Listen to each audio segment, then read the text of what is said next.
Okay, when we're working with a melody bass line situation like this, and even if we have more voices in between, like we'll see later, the top and bottom voices, which is what we're looking at now, the bass and what we would call the soprano later, but for now, let's just call it the melody.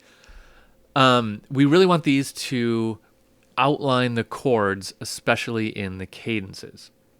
So what that means is that the bass line should imply the majority of the cadence. Meaning, if we want this to be an authentic cadence, so it's a 5-1 feel, the best thing to do would be to have this in root position. So we have 5-1. That's an important feature of this kind of counterpoint. You could also do some kind of 7-1 if it made sense with the chord.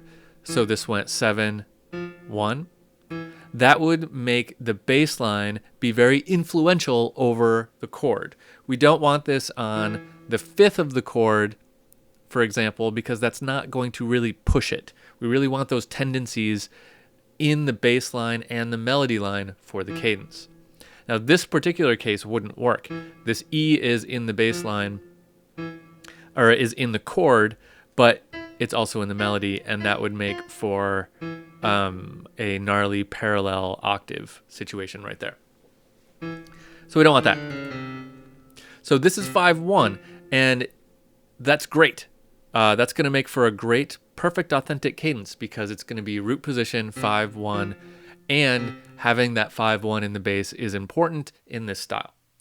Same deal with the melody. The melody we generally want to be, well, the melody is very influential over the way we hear the harmony. So if we want this to feel like 5-1, we want something with a tendency to be happening here. So that 7 is great. This could also be a 5-1 situation, although we wouldn't want it for the parallelism there, but 5, what else could it be? So we have a 5 chord in this key is C, E, G, or B flat. That would be allowed now too. So E puts us on the leading tone and that goes up. That works.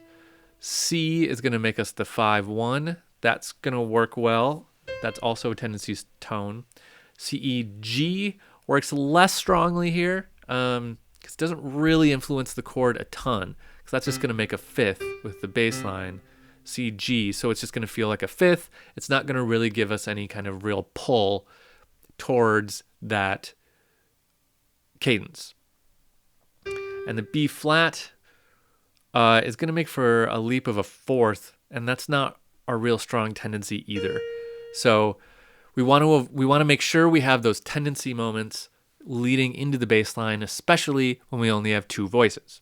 When we have more voices, you can get away with a little bit more because you can put those tendencies in the other voices. But when you only have 2 like this, you want those to really push the cadence forward.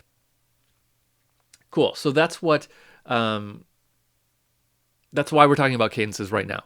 In the case where we only have 2 voices, put those tendency tones in the cadence, both in the second to last chord and the last chord, to really make it feel like a cadence.